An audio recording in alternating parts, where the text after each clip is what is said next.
This is a video tutorial to describe how tax aid leaders can use the Excel spreadsheet available on the portal to obtain reimbursement.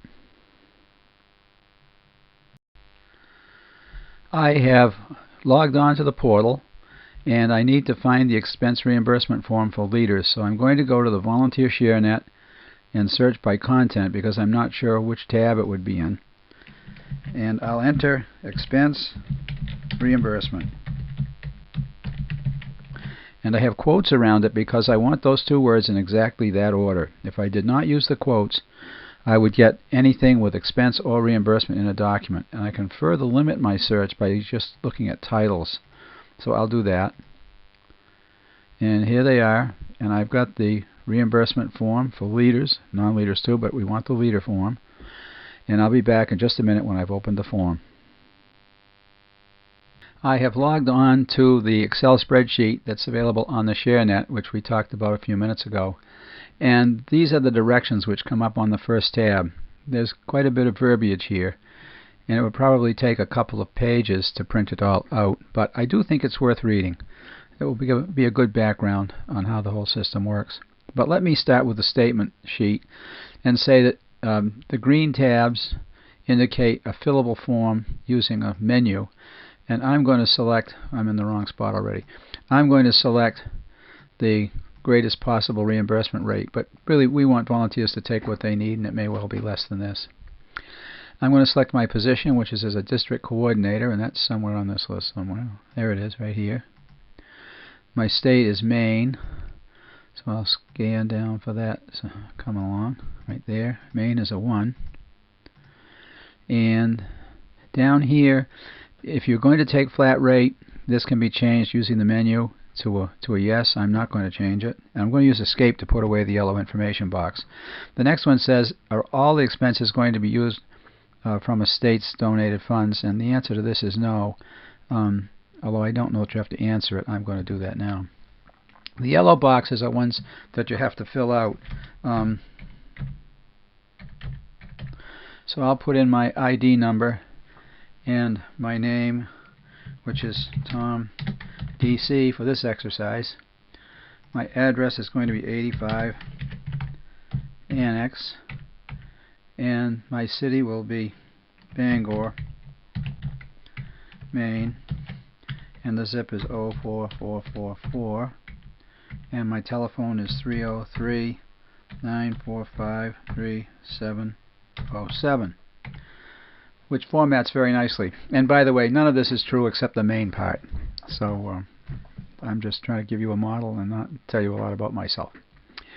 Here is the summary of details which will be transferred over from the other two tabs, the yellow and the blue, and we'll look at them when we finish up.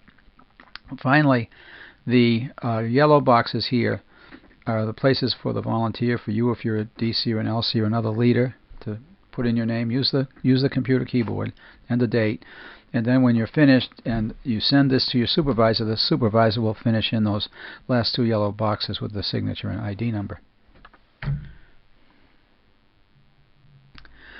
I've moved now to the Leader Travel Expenses form, and I'll enter some data to account for my time working as a tax aid volunteer. And it began in January with training on January 6th, and I was at Husson University. And its round trip is 8 miles. And if I tab now, it's going to go over to the left hand side. I can go back with my mouse and pick T and then tab for the 7th, and Husson just needs an H, it's really handy, and the 8 again, and then tab and another T and the 8 and H for Husson and 8 miles. Now I've got a whole bunch of these, so I got to get rid of that. I should be able to pull this little box, tiny box right here down, and I should be able to do the 9th, 1, 9, and down arrow and 1, 10. A lot of ways to enter data in Excel, and you'll find one that suits you really well. Here's an H for Husson, another H for Husson. Here's the 8 miles, down arrow, and 8 miles again. and that takes care of that.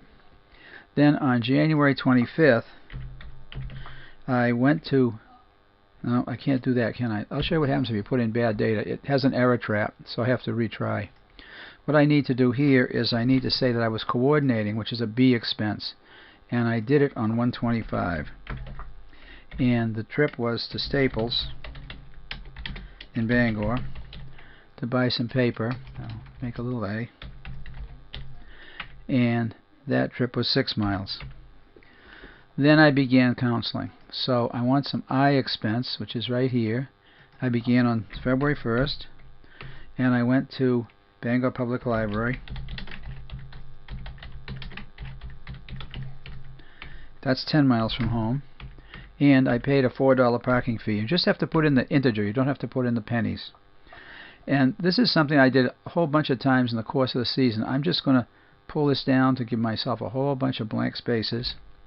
And then I'm going to go on the 2nd of February to Eastern. I've got to spell this right.